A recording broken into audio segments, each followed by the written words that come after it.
हे प्रभु आनंद दाता, ज्ञान हमको दीजिए। मजाक मजाक में कह रहे हैं, फिर भी वो दाता सत मान रहा है, परमेश्वर है।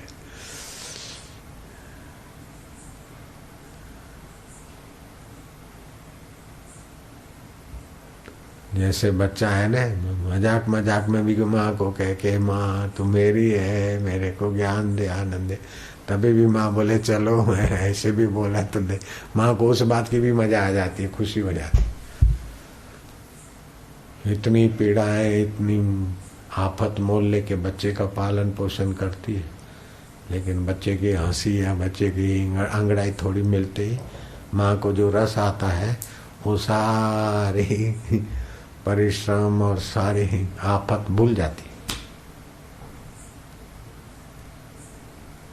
ऐसे अच्युत की स्मृति करने से अच्युत को भी रस आता है, भगवान को, भक्तों की प्रीति का।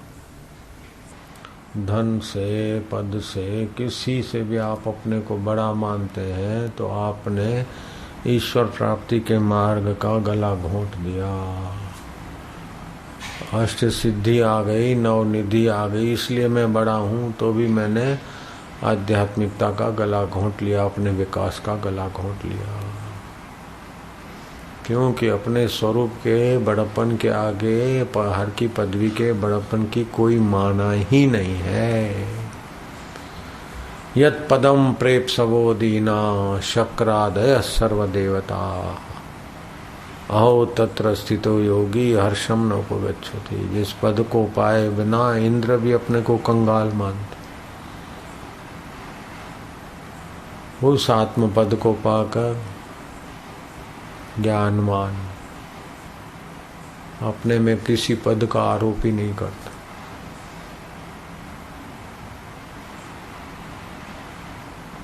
जितना आदमी भीतर से छोटा होता है उतना ही बाहर के पदों से बड़ा बनने में खप जाता है। और बाहर के पद, जब शरीर बाहर का नहीं रहा तो उसके पद कब तक रहे? आप शरीर हैं ये आप साबित नहीं कर सकते।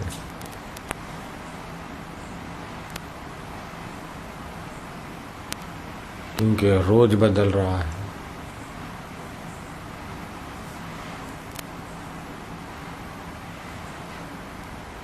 बोले भगवान को तो नहीं देखा है, तो क्या अपने को देखा है क्या तुमने?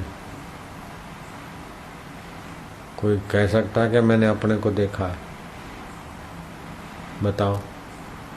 हाँ, बोले जीव आत्मा हूँ, जीव को, अपने को, जीव को देखा है क्या? देख सकते क्या? संभव है क्या?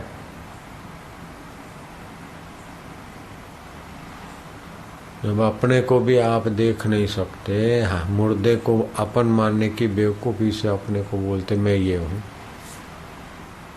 तो क्या आप नाक है, लींट है, हर रोज बदल रहा है, उसमें से क्या आप है? तो मानना पड़ेगा कि ये बदलता, फिर भी मैं नहीं बदलता हूँ। तो जो नहीं बदलता है वो आप हैं, लेकिन उसको देख सकते क्या? नहीं देख सकते। दिखा सकते? नहीं दिखा सकते। मान सकते हैं और आस्था से मनवा सकते हैं अपने में पने। तो ऐसे ही भगवान को भी आप मान सकते, देख नहीं सकते, जान सकते। कैसे जान सकेंगे? कि उसके लिए तड़प बढ़ जाए, तड़प बढ़ जाए, और तड़पते तड़पते वही साधन, जैसे प्यासा पानी कोई ढूंढता है, भूखा रोटी कोई ढूंढता है, ऐसे ही ईमानदारी से ईश्वर प्राप्ति की तड़प हो तो फिर कोई पद का महत्व नहीं रहेगा। और पद का महत्व नहीं रहेगा, जिसका कोई महत्व नहीं उसको महत्व देना ही बड़ी मूर्खता है। हे राम जी, ये जगत तीनों काल में बनाने। और जब दशरथ जी को और दूसरों को सत्संग से विश्रांति मिलती है तो योग वशिष्ठ में आता है। कि बड़ा आश्चर्य है। दशरथ जी कहते कि जो जगत है ही नहीं उसी को हम सच्चा मानकर दुखी हो रहे थे। मुनीश्वर आपकी कृपा से अब हमें विश्रांति मिली। जैसे सपने के समय सपना सच्चा लगता है, वास्तव में नहीं है। ऐसे ही बचपन के समय बचपन सच्चा लग रहा था। कल की बात कल के समय सच्ची लग रही थी, आज अभी सच्चा लग रहा है, लेकिन बाहर आए जगत सत्य नहीं है, मिथ्या है, प्रतीति मात्र है। प्राप्ति तो परमात्मा की ही होती है और किसी चीज की प्राप्ति नहीं होती। प्रतीति होती है कि मुझे ये मिल गया, ये मेरे को मिल गया, लेकिन प्रतीति हुई, टिकेगा नहीं।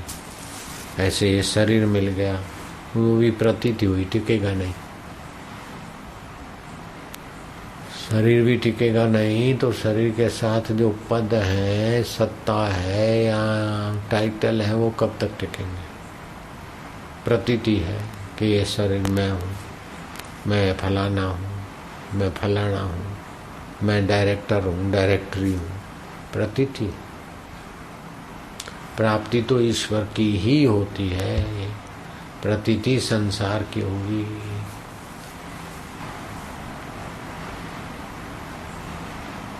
तो प्रतीति को जब प्राप्ति मान लेते हैं और प्राप्ति के तरफ नजरिया नहीं जाती, तो सब करने के बाद भी दुखों का अंत नहीं होता, सुख टिकता नहीं।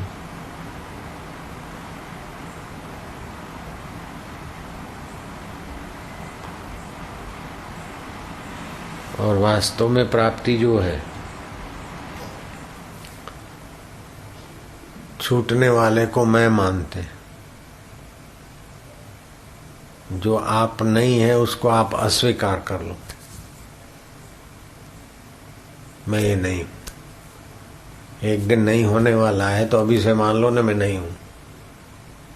कि नहीं कैसे होगा, मरेंगे तो आप ये हैं तो इसको साथ ले जाएंगे, अगर आप ये नहीं हैं तो इसको छोड़ जाएंगे। तो मरने के वक्त आप इसको छोड़ जाएंगे तो नहीं हो जाएगा ना, शरीर नहीं हो जाएगा। जब शरीर नहीं होने वाला है तो अभी से मान लो मैं ये नहीं हूं। दुख पीड़ा ये बताने को आते हैं कि आप ये नहीं है, इसे तादाद में छोड़ो। तो जो नहीं है उसको नहीं मान लो, और जो है उसको अभी है मान लो।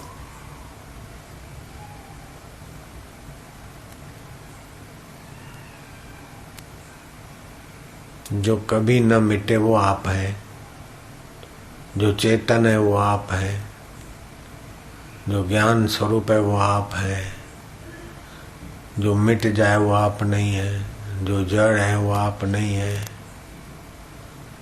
जो मर जाए वो आप नहीं है। तो जो आप नहीं है उसको नहीं मान लो, और जो आप हैं उसको अभी मैं हूँ वो मान लो। ओहो, कई साधनाएं करो फिर भी उतना लाभ नहीं होगा जितना खाली इतनी मान्यता मात्र से हो जाएगा। फिर वो साधन एकदम ऊंचा चल जाएगा।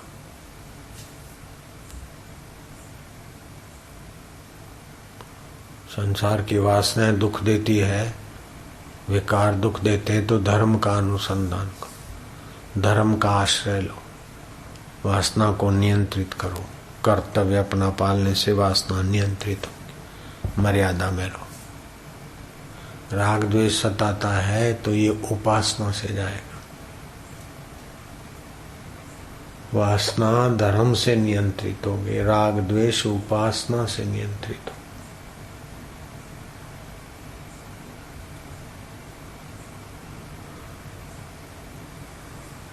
परमात्मा तत्व के ज्ञान से अज्ञान मिटेगा। सीधा परमात्मा तत्व का ज्ञान तो मिलता है, लेकिन उसका मनन नित्याध्यासन नहीं होता, क्योंकि वो लालसा नहीं है। जो नहीं होने वाला है, जो हम नहीं हैं और नहीं हो जाने वाला है, उसको हम मैं मानते और वस्तुओं को मेरा मानते। वस्तुओं को मेरा मानने से लोभी बन जाएंगे और व्यक्तियों को मेरा मानने से मोही बन जाएंगे। विषय सुख में सतबुद्धि करने से आप कामनावान हो जाएंगे। कामना पूर्ति में गड़बड़ हुई तो क्रोधी बन जाएंगे, भयभीत हो जाएंगे और अंत में भय, क्रोध, काम, लोभ, इन विकारों में जैसे और प्राणी भटक रहे बेचारे, ऐसे ही भटकान होगी। इस सारी मुसीबतों से बचने के लिए एक सुंदर उपाय है कि आप ये शरीर पहले नहीं थे। इतनी कृपा कर लो अपने आप के ऊपर, ये शरीर पहले नहीं थे, बाद में नहीं रहेंगे। तो अब भी ये पक्का करो, ये हाँ मैं नहीं। मनोबुद्धि अहंकार चित्तानि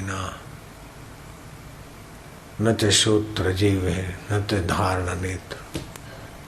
पंचभौतिक शरीर भी नहीं हूं और ये इंद्रियां भी नहीं हूं और मन बुद्धि भी नहीं हूं। इन सब के बदलाहट को जानने वाला मैं चिदानंद स्वरूप चैतन्य, उसमें स्थित है। तो सारी अलग अलग वाली साधना का एक सब का फल एक साथ हृदय में प्रकट हो जाए। चिदानंद रूप शिवोहम शिवो। तो जैसे यहाँ शिवोहम चैतन्य है, ऐसे सभी का स्वरूप शिवोहम है। वासुदेव सर्वमिति। रोजे चल रहे थे, धार्मिक लोग बहुत थे, इस्लामी राज था, लोग यकीन के उपास, यकीन में यात्रा कर रहे थे। तो एक वेदांत के संस्कार से संपन्न संत सूफी फकीर पहुंचा। है कोई खुदा का प्यारा, है कोई खुदा का प्यारा। तो बाजार में चक्कर लगाया, फकीर प्रभावशाली था। लोगों ने कहा महाराज हम हैं खुदा के प्यारे, हम हैं, रोजा रखा है, नमाज पढ़ते। आजकल तो रमजान चल रहा है, सभी नमाज अदा करते हैं। अगर खुदा के प्यारे हैं तो खुदा के हाथ में एक सोने की अंगूठी लगवाना है। अगर खुदा के प्यारे हैं तो खुदा को नए वस्त्रों से अलंकृत करना है, अब सुसज्ज करना है। बोलो कौन बनाता है खुदा के लिए वस्त्र और अंगूठी? अरे बोले महाराज हमें मौका दीजिए, हमें मौका दीजिए। बोले मैं परसों आता हूँ। परसों आई। है कोई खुदा के प्यारे जिसने खुदा के लिए कुछ बनवाया? अरे लोग आ गए, मैंने ये खुदा के लिए वस्त्र बनवाया, ये बनवाया, ये बनवाया, ये बनवाया।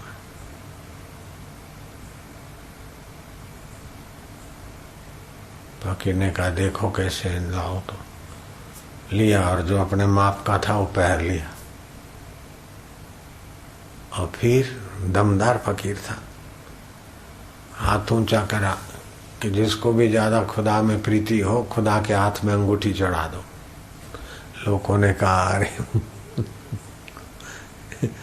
वो मुसलमान फकीर था। है शैतान, ये क्या बात है, ये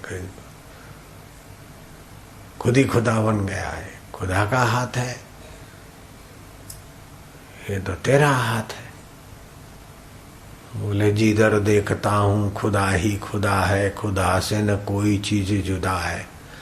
जब अव्वल आखिर खुदा ही खुदा है तो अब भी वही है, क्या उसके सिवा है आगा जो अम्बा जरों का जेवर में, मियाँ से न हरगिज वो गैर हो रहा है। जिसे तुम दुनिया समझते हो गाफिल, ये कुल हक ही हक है, न जुदा है न बका है। सच बताओ कि ये तुम्हारी मालिकत है, ये धरती तुम्हारी है कि खुदा की है? बोले खुदा की। आसमान तुम्हारा है? बोले खुदा का है। ये नदी नाले तुम्हारे हैं? बोले खुदा के। तो उनसे शरीर बने बेटे बेटी के तुम्हारे ही हैं? बोले नहीं, खुदा के। बोले बेटे बेटियों के शरीर खुदा के हैं, तो तुम्हारे शरीर किसके हैं? बोले खुदा के हैं। तो बोले ये किसका हुआ? खुदा का हुआ, पहरा दो ना बेटे।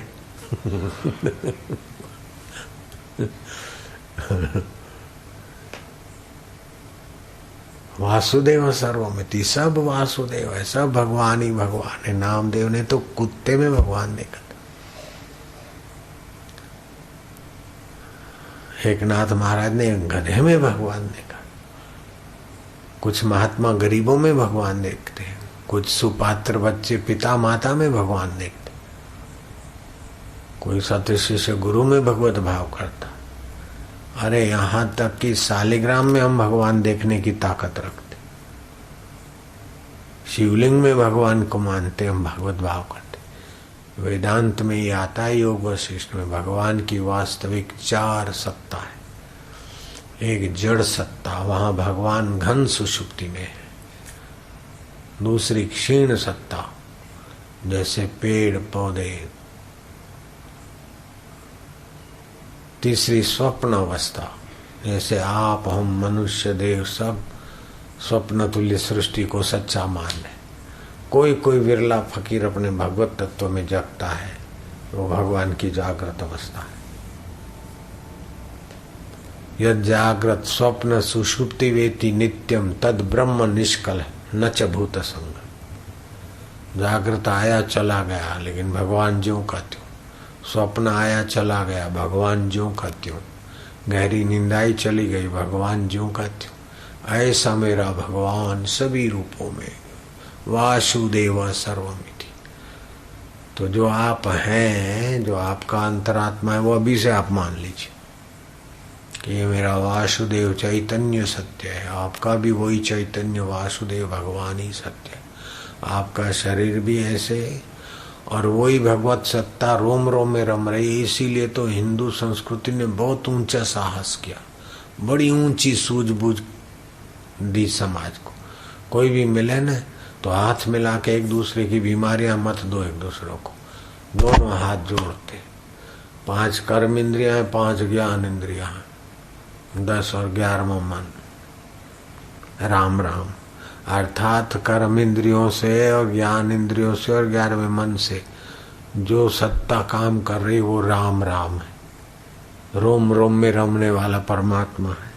तो एक दूसरे को मिलते तो परमात्मा की स्मृति कराते, हे राम राम, हे राम राम, हे राम राम। और फिर आम आदमी को भी उस राम तत्व का सूक्ष्म ज्ञान मिले। ऐसा सुंदर, मैं तो ज्यों ज्यों शास्त्र सुनता हूँ त्यों त्यों मेरा हृदय ओ धन्यवाद से, अहोभाव से गदगद हो जाता है, भर जाता है। गोविंद बोलो, हरि गोपाल बोलो, राधा रमण हरि, वो हर लेगा, अज्ञान हर लेगा, भय शोक हर लेगा।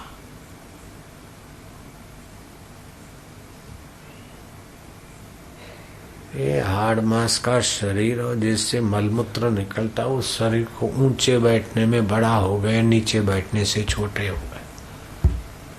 ये कतई सच्ची बात नहीं। व्यवहार में होता है कि ऊंचे बैठ गए, नीचे बैठ गए, लेकिन ऊंचा तो वह है जो गोविंद में, गोपाल में, राधा रमण में अपनी मैं जोड़ देता है। वास्तव में मैं मानता है, जोड़ना है नहीं, है ही है। जोड़ना क्या है, कोई अलग है कि जोड़ना पड़े। जो हाड़ मास के शरीर में या विकारों में अपनी मैं को भटका रहा है, उस मैं को ठीक से जान ले। वैसे मैं तेरा हूं, तू मेरा।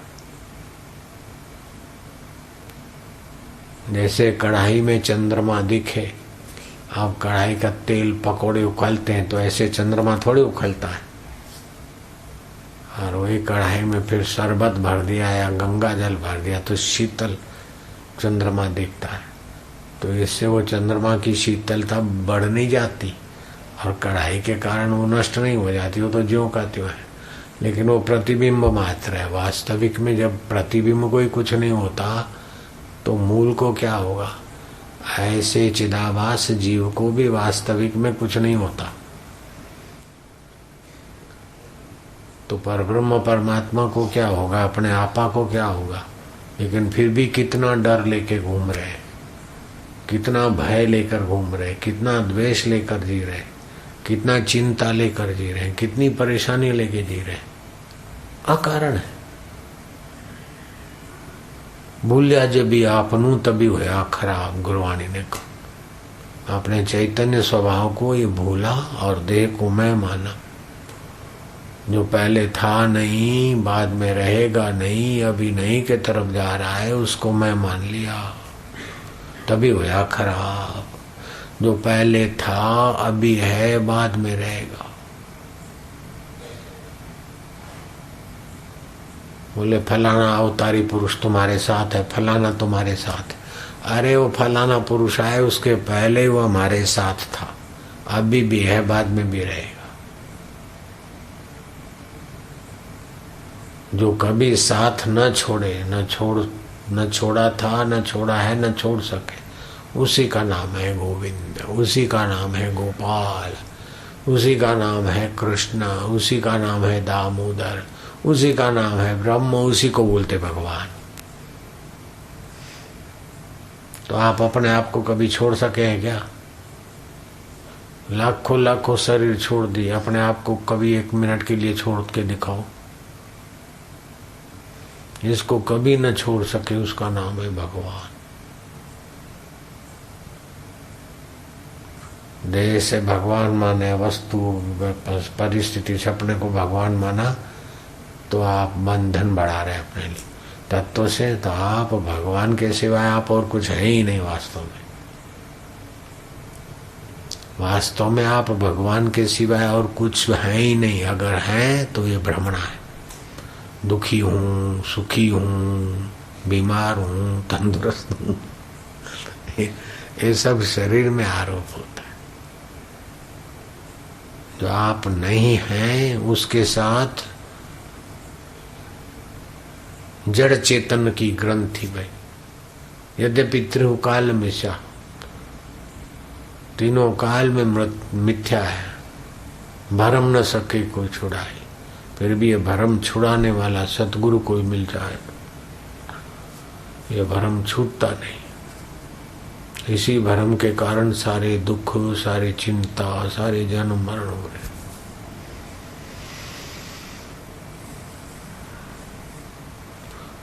और वासनाएं पूर्ति करना अपने बस की बात नहीं है, और वासना निवृत्त करना अपने बस की बात है। मन में आ गया ऐसा कर लूं, ऐसा बना लूं, ऐसा कर लूं, तो वासना उठी, समझो ये कर लिया और वो वासना का काम पूरा हो गया। तो आप तो वही हो गए जब वासना नहीं उठी थी, तभी जो थे। वासना पूर्ति के बाद तो वही तो रहे, समय तो गया आपका। हाँ, मेरे को दारू पीने की इच्छा हो गई, वासना हो गई, और कुछ पकोड़े खाने की वासना हो गई, ऐसा वैसा करने की वासना हो गई, जुआ करने की वासना हो गई, तो ये सब कर लिया। फिर दारू से, पकोड़ों से जो कुछ है बस हाजमा वो सब धीरे धीरे सब ठीक हो गया। तो वासना के पहले जो स्थिति थी वो बाद में आई, तो बाकी तो समय ही तो बर्बाद हुआ ना।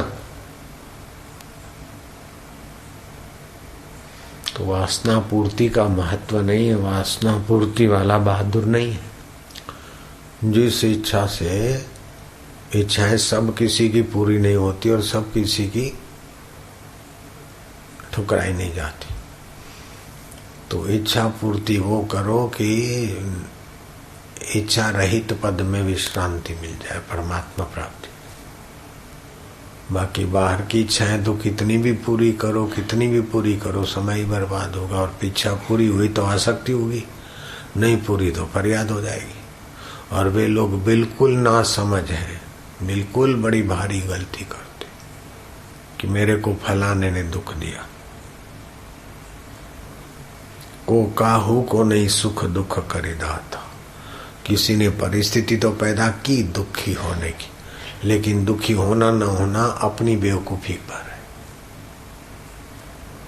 श्री रामचंद्र जी को वनवास मिला और अयोध्या छोड़कर जब गए, दूसरी रात्रि को जहाँ आराम किया श्री राम जी, तो निषाद राज और लखन रात्रि को चौकी करते करते लखन ने निषाद राज से चर्चा की। कुछ में निषाद राज बोला कि कई ने ऐसा कर दिया वैसा कर दिया, बड़ा अनुचित किया, प्रभु जी को दुखी कर दिया, आपको दुखी कर दिया।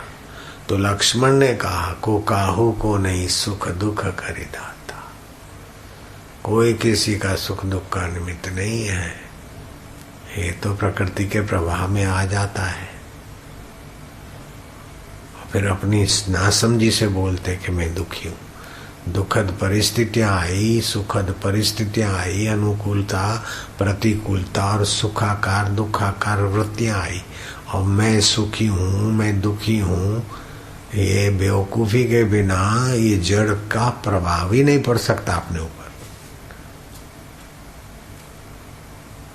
ब्रह्मवेता महापुरुष का जितना आदर करो उतना कम है।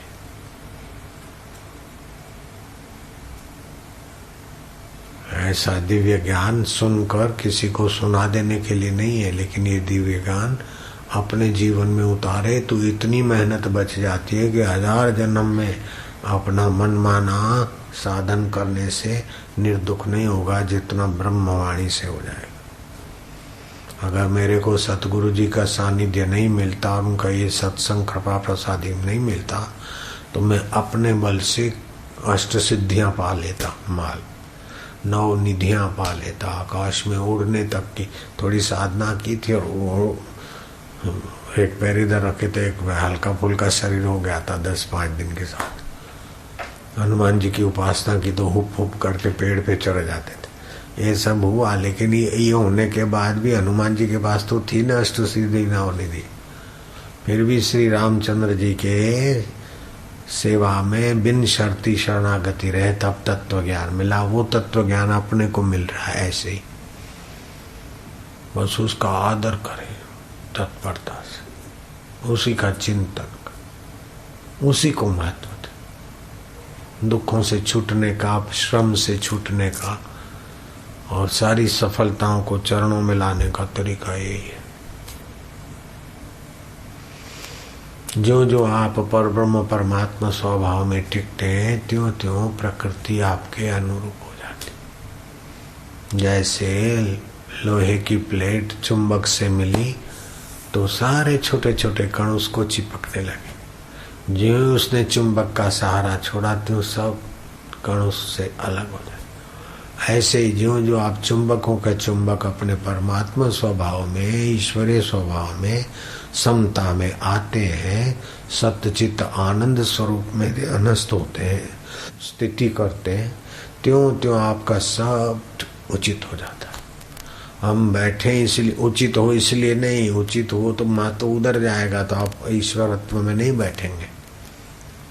आप बस ईश्वर को उचित बाहर का हो चाहे आग लगो, जो छोड़ने वाला है उसका बढ़िया हो जाए घटिया हो तो क्या है।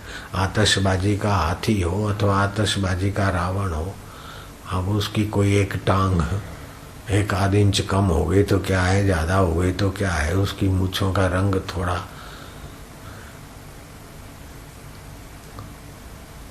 काले के जगह पर जरा सा स्वर्ण वर्ण रंग का हो गया तो क्या फर्क पड़ता है, अभी धड़-धड़ होने वाला है। ऐसे ही बाहर का ये लाभ हानि सब सौंपने में जाने वाला है। जो आपके साथ पहले वस्तुएं नहीं थी, व्यक्ति नहीं थे, शरीर नहीं था, एक दिन आएगा तो वो सब नहीं हो जाएंगे। फिर भी जो पहले था वो अभी भी है और सब नहीं होने के बाद भी रहेगा। उसी को बोलते परमात्मा, उसी को बोलते आत्मा। इतना सरल है वो प्यारा। भगवत सत्ता में शांत होते होते मनोराज में जाने की, निद्रा तंद्रा में जाने की संभावना रहती है। लेकिन भगवत सत्ता में शांत हुए बिना उपाय भी नहीं है। मनोराज तो होता है, निद्रा भी आ सकती है, तंद्रा भी हो सकती है, शून्यता भी आ सकती है।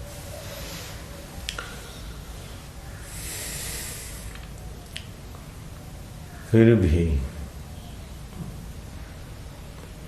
ध्यान में जाए बिना कोई उपाय नहीं है।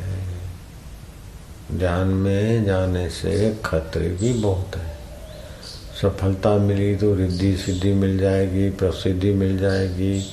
जिन चीज़ों के लिए तड़प रहे थे वे चीज़ें, संसारी चीज़ें आकर्षित हो जाएगी तुम्हारे तरफ। ये सब मान धन, ये वो विकारी सामग्रियाँ सब आ जाएगी।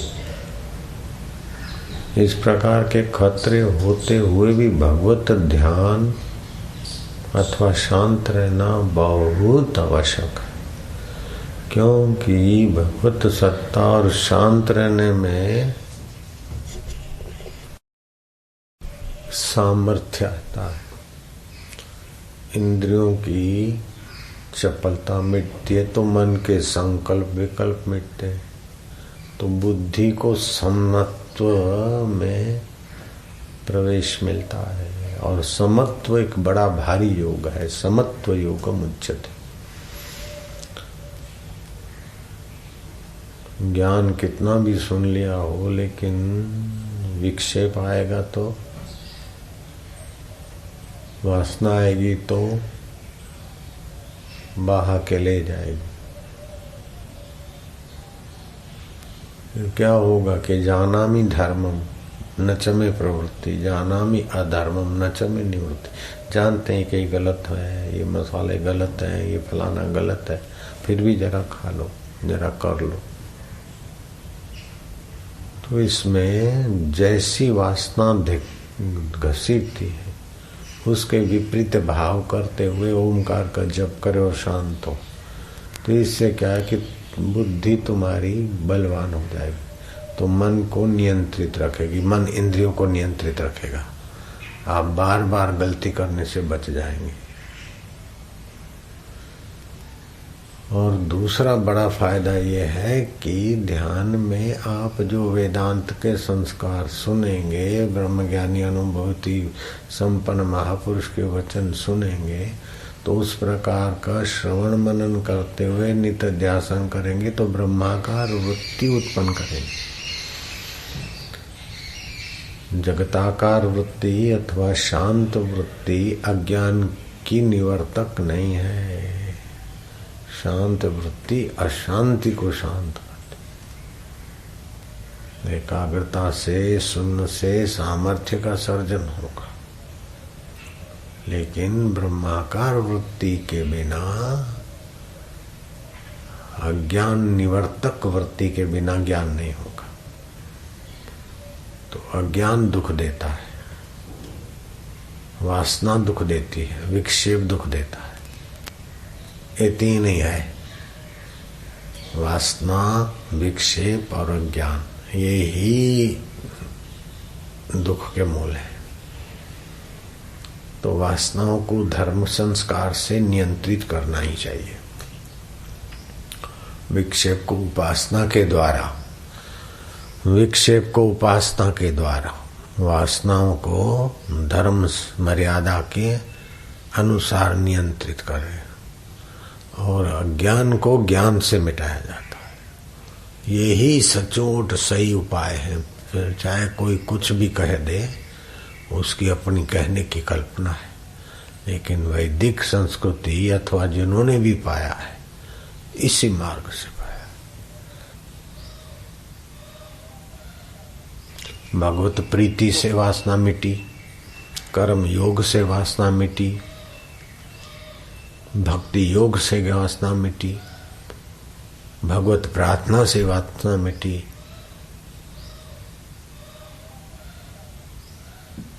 भगवत उपासना से चंचलता मिटी, लेकिन अज्ञान तो ज्ञान से ही मिटेगा। तो मेरे गुरुदेव कहा करते थे कि घर में कचरा है तो झाड़ू बुहारी से ही मिटेगा। लेकिन कहीं खड्डे बड्डे हो गए हैं तो सीमेंट कंक्रीट आदि से, रोड़ा कंक्रीट अथवा लिपाई का है तो गोबर और मिट्टी के भरने से वो खड्डे बंद होंगे। लेकिन अंधेरा कंक्रीट से या गोबर से या झाड़ू से नहीं जाएगा, अंधेरा तो प्रकाश करने से ही जाएगा।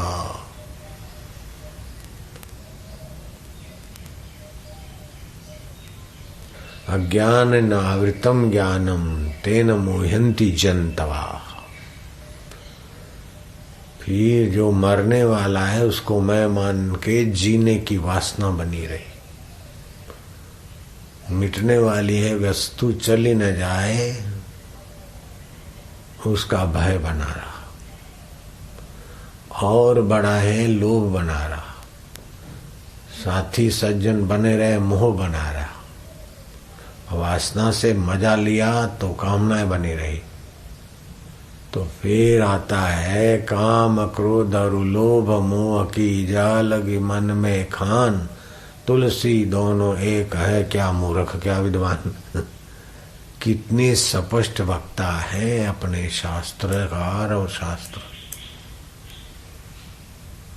काम क्रोध और लोभ मोह की, व्यक्ति में प्रीति हो गई तो मोह हो गया, वस्तु में प्रीति हो गई तो मोह हो गया, काम हो गया, वस्तु में प्रीति हो गई तो लोभ हो गया, और अपनी वासना को पूर्ति करने की प्रीति हो गई तो कामनाएं हो गई, और कामना में विक्षेप आया तो क्रोध हो गया। तो एक क्रोध होता है अनुशासनीय सत्ता वाला और सुखदायी होता है। राम को वनवास मिला है, सीता जी को वनवास नहीं मिला है। वशिष्ठ महाराज क्रुद्ध हो गए, सीता जी जाएंगी तो तापस वेश में नहीं जाने दूंगा। गहने गांठे पहनकर सीता महारानी जाएगी। उस समय वशिष्ठ जी महाराज के विरुद्ध बोलने वालों ने, सोचने वालों ने, बकने वालों ने, विचारने वालों ने क्या क्या बोला बका होगा। अरे संत होकर ऐसा नहीं करना चाहिए, ऐसा नहीं करना चाहिए, ऐसा क्रोध नहीं करना चाहिए, ऐसा भी बकने वालों ने बका होगा। लेकिन ये महापुरुषों का जो क्रोध है ये अनुशासनीय सत्ता, हितकारी, भीतर से एकदम शीले। खिद्यो न पिखिद्यते, रुष्टो न पिरुष्टते, धीरो न द्वेष्टि संसारम। वो धीर पुरुष, महापुरुष को पहचानना सामान्य आदमी की बात नहीं। भक्त भी, जिज्ञासु भी फिसल जाते। तो जो शराबी कबाबी है वो महापुरुष को क्या पहचाने। जो राग में, द्वेष में, विकारों में, संभोग में, सेक्स में ही आंखें घुमाते रहते, वे ऐसे वशिष्ठ जैसे और ब्रह्मविता महापुरुष के व्यवहार को क्या जाने, क्या मानेंगे।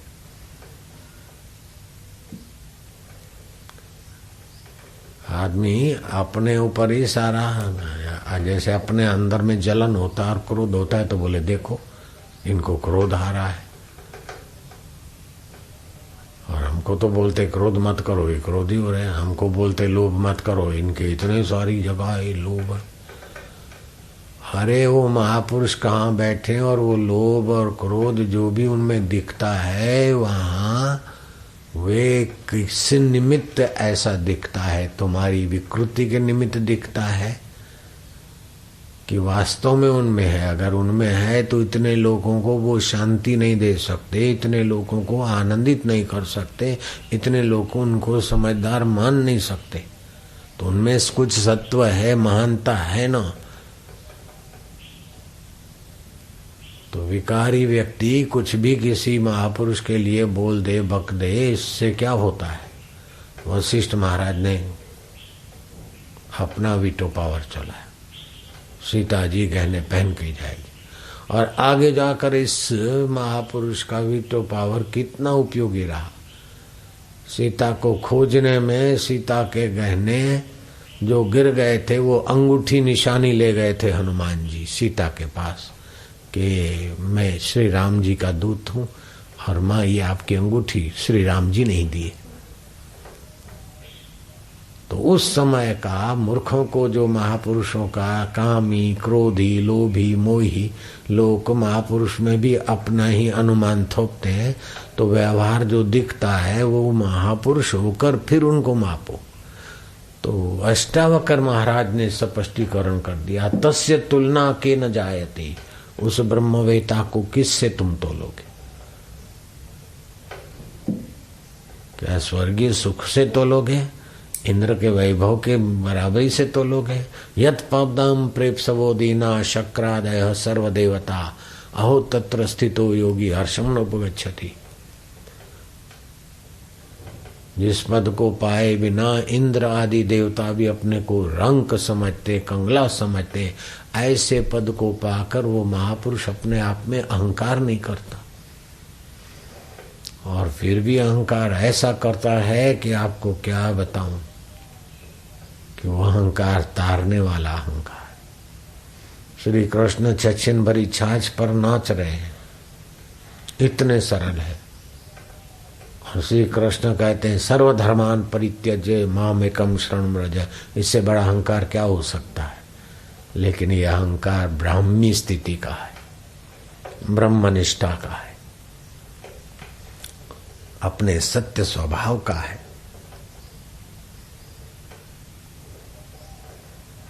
हम ही बोल तो वेद बोलते, मैं जो बोलता हूं वो वेद वाणी। ये तुकाराम जी महाराज का अहंकार है। अरे मूर्खनंदन, ये उस महापुरुष की सच्चाई का गुंजन है ताकि सामने वाले साधकों का मंगल हो। शरणानंद जी महाराज, किसी ने प्रश्न किया, महाराज श्रुति में तो ऐसा लिखा है, श्रुति में तो ऐसा लिखा है।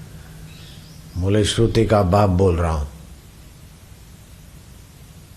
श्रुति मेरे बाद हुई है। अब देखा जाए तो उनका जन्म तो अभी शरीर शांत हुआ तो 60 साल, 80 साल, 90 साल, श्रुतियां तो लाखों करोड़ों बरस है। तो ये कैसे कह दिया?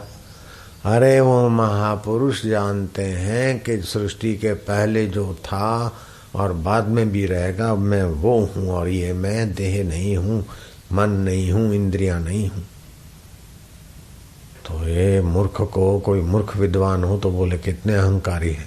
लेकिन उन जैसे नम्र महापुरुष, उनको मैंने आँखों से तो नहीं देखा, लेकिन साहित्य से तो मैं इतना उनके प्रति अपने हृदय में स्नेह रखता हूँ, आदर रखता हूँ, मैं तो उनको प्रणाम भी कर दूँ।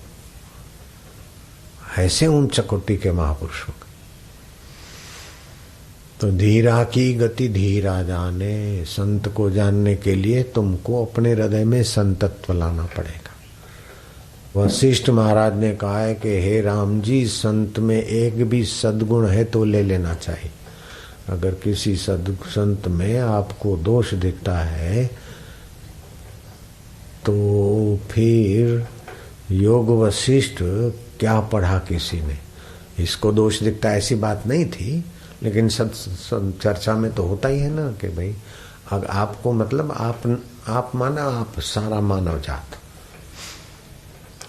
तो फिर आप भगवान राम के गुरुदेव के वचन क्या समझे? जिनको भगवान राम शिरोधार्य करते हैं उनके वचन है कि संत में एक भी सद्गुण दिखे तो उसको ग्रहण करिए, दोष न देखिए। सज्जनों के, महापुरुषों के दोष देखकर अपने अंतःकरण को दोषी नहीं बनाए हम लोग। और जो दोष उनमें हम देखते हैं वो सचमुच में उनमें है कि हमारे निमित्त उनका आगंतुक है। हमारी वासना, हमारी बेवकूफी, हमारे कर्म, हमारे प्रारब्ध के कारण उनमें वो दोष दिखाई देते हैं। मेरे गुरुजी ने ऐसी मुझे डांट लगाई कि अभी तक याद है। तो उस समय लगेगा कि ऐसा क्रोधी पुरुष भी हो सकता है क्या? अरे बाबा, वो क्रोधी पुरुष नहीं थे, क्रोधियों के बाप भी इतना गर्जना नहीं कर सकते। और वो गर्जना मेरा कल्याण करने में इतनी सहायक हुई कि मैं तो बार बार प्रणाम करता हूँ उस समय की बापूजी की क्रुद्ध अवस्था को।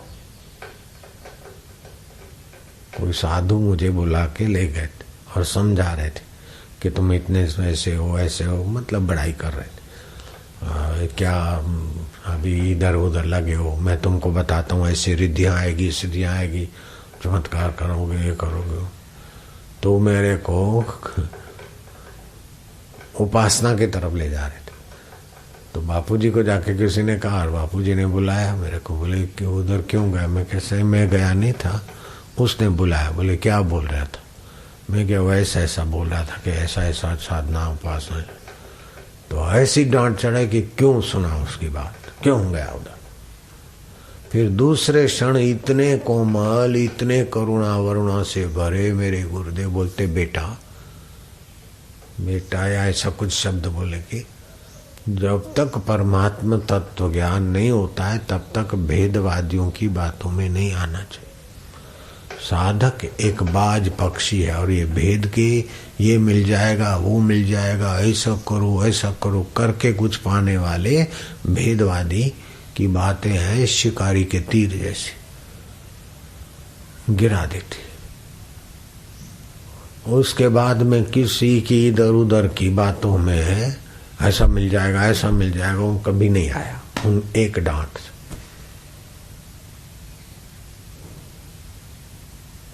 आप आकाश में यूं हाथ घुमाकर मन चाही चीज दे सकते सामने वाले को, ऐसी उपासनाएं भी हैं।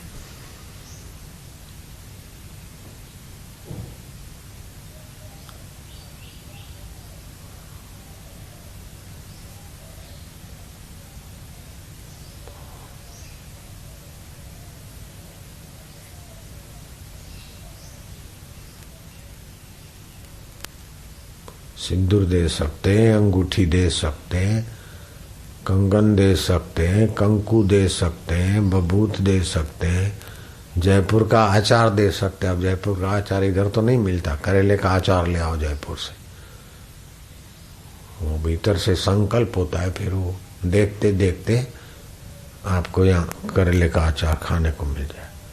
जोधपुर के गुंदे का अचार खाओगे क्या?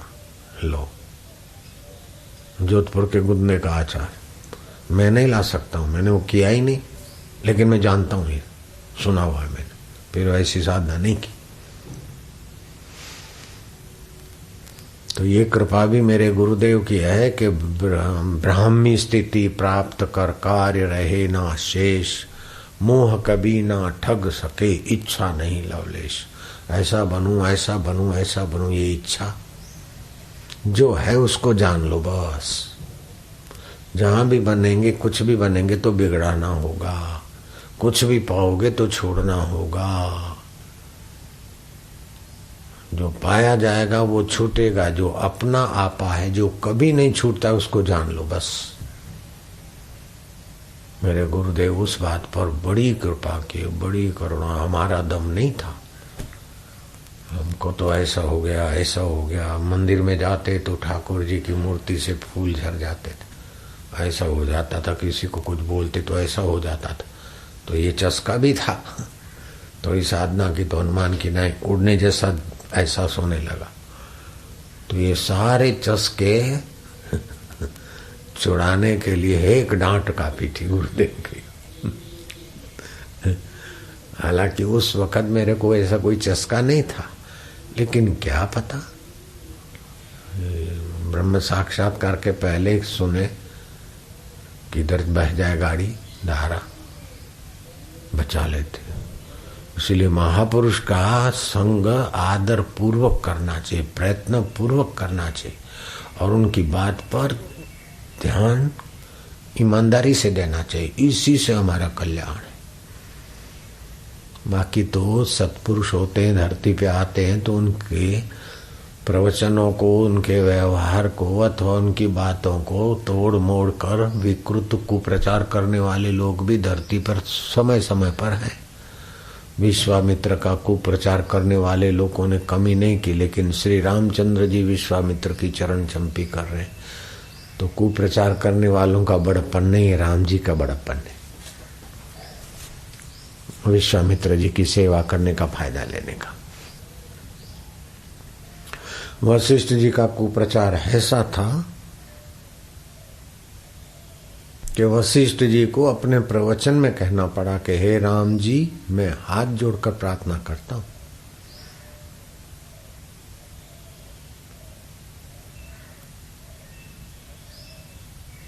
कि अज्ञानी मूर्ख मेरे लिए क्या क्या बोलते हैं, उधर ध्यान नहीं देना। जो मैं कहता हूं वो तुम्हारे हित के लिए। बोलो कितना ऊंचा महापुरुष। भगवान रामचंद्र जी सीता सहित थाल में उनके चरण धोकर चरणामृत लेते हैं और राम जी की श्रद्धा डिगे। ऐसे राम जी नहीं थे, वशिष्ठ जी जानते हैं। लेकिन इस निमित्त आम आदमी को भी शास्त्र और संत का फायदा जो लेकर उन्नत होंगे, उनका पतन कराने वाले लोग, उनको विचारों को गिरा न दे, इसलिए ये महापुरुष हाथ जोड़ रहे। हे राम जी, हम लोग खाम खा शब्द नहीं है ना, मतलब व्यर्थ के दुख भोग रहे, व्यर्थ के दुख भोग रहे। मैं उनको देखकर मुझे बड़ी पीड़ा होती, क्योंकि है सत्य चित्त आनंद स्वरूप ईश्वर के अमृत पुत्र, लेकिन मोह में, काम में, क्रोध में, लोभ में सहमत होकर दुख से दुखांतर घटी यंत्र की नाई भटक रहे। तो बोले महाराज मोह तो छूटेगा नहीं, हम मोह कैसे छोड़ें, कामनाएं कैसे छोड़ें। अच्छा, तो हम पूछते हैं कि आप मोह नहीं छोड़ सकते, कामना नहीं छोड़ सकते, तो कामना आप रख सकते हैं क्या? मोह रख के आप जी सकते हैं क्या?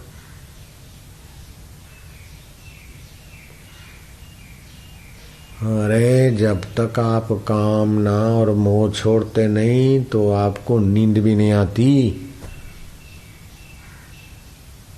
काम, क्रोध, लोभ, मोह, भय, शोक सब भूलते तब नींद आती। ये संसार की चीजों के बिना हम कैसे जिएंगे? अरे रोज इनके बिना होते हो तभी जीने के काबिल होते हो लाला लालिया। पांचों इंद्रियों के विषय नहीं है, मन के विकार भी नहीं है, गहरी नींद में कुछ नहीं, मन का संबंध विच्छेद हो जाता है, इंद्रियों का संबंध भी छूट जाता है। तो बिना मन इंद्रियों के आपको सुख मिलता है, आप इनके बिना भी हैं, ये आपके बिना नहीं। ये शरीर मारा रह जाएगा तो इनके बिना आप रहेंगे, आपके बिना ये नहीं रहेंगे। क्या ख्याल है? शरीर के बिना तुम रहोगे, तुम्हारे बिना शरीर नहीं रहेगा। बोलो, काम के बिना तुम रह सकते हो, काम आया गया तुम थे। क्रोध के बिना तुम रह सकते हो, अभी क्रोध नहीं है, लेकिन तुम्हारी सत्ता के बिना क्रोध रह के दिखावे। और खुद सत्ता देकर पच मरते अपन लोग। तुम्हारी सत्ता के बिना लोभ रह के दिखाए, तुम्हारी सत्ता के बिना मोह रह के दिखाए, तुम्हारी बेवकूफी के बिना अहंकार रह के दिखाए। तुम बिना अहंकार रह सकते हो लाला लालिया बेटे, तुम बिना चिंता के रह सकते हो, लेकिन तुम्हारी चेतना के बिना चिंता की ताकत रह जाए तो तुम इतने स्वतंत्र हो फिर भी इतने पराधीन।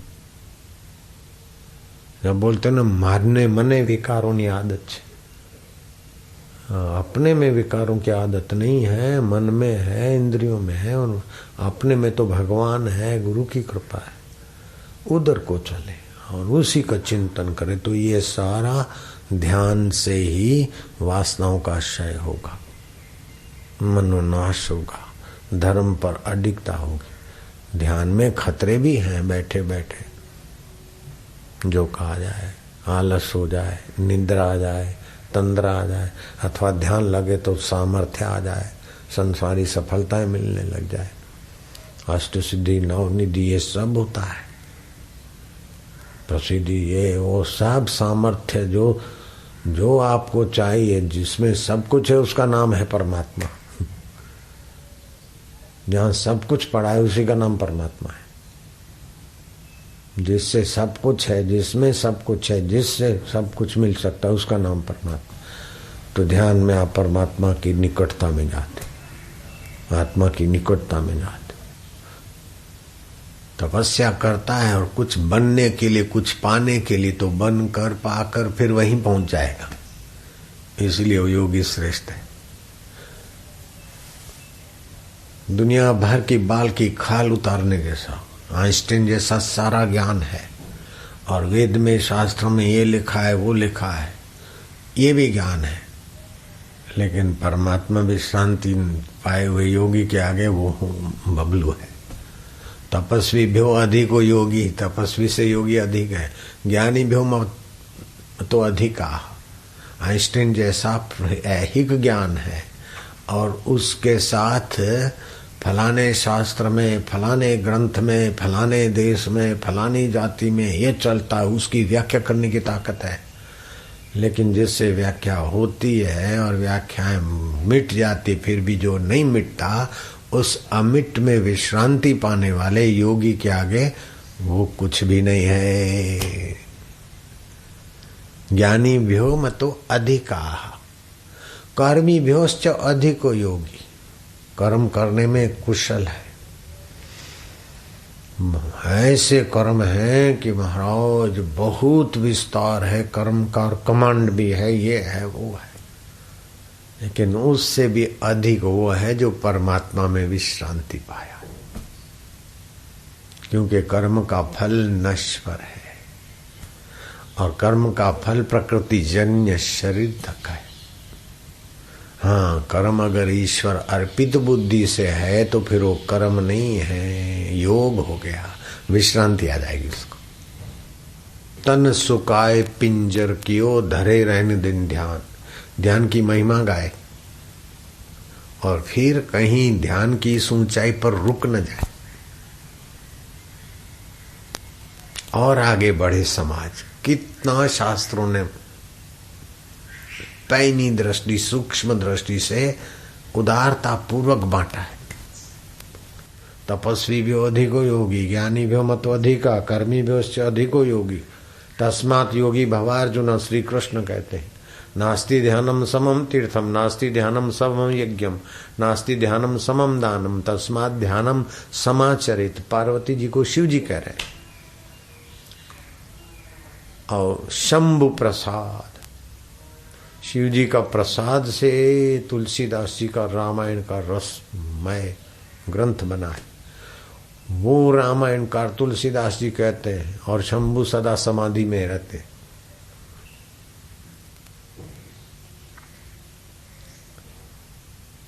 वो रामायणकार तुलसीदास जी क्या कहते हैं कि तन सुकाए पिंजर कियो, धरे रैन दिन ध्यान, तुलसी मिटे न वासना बिना विचारे ज्ञान।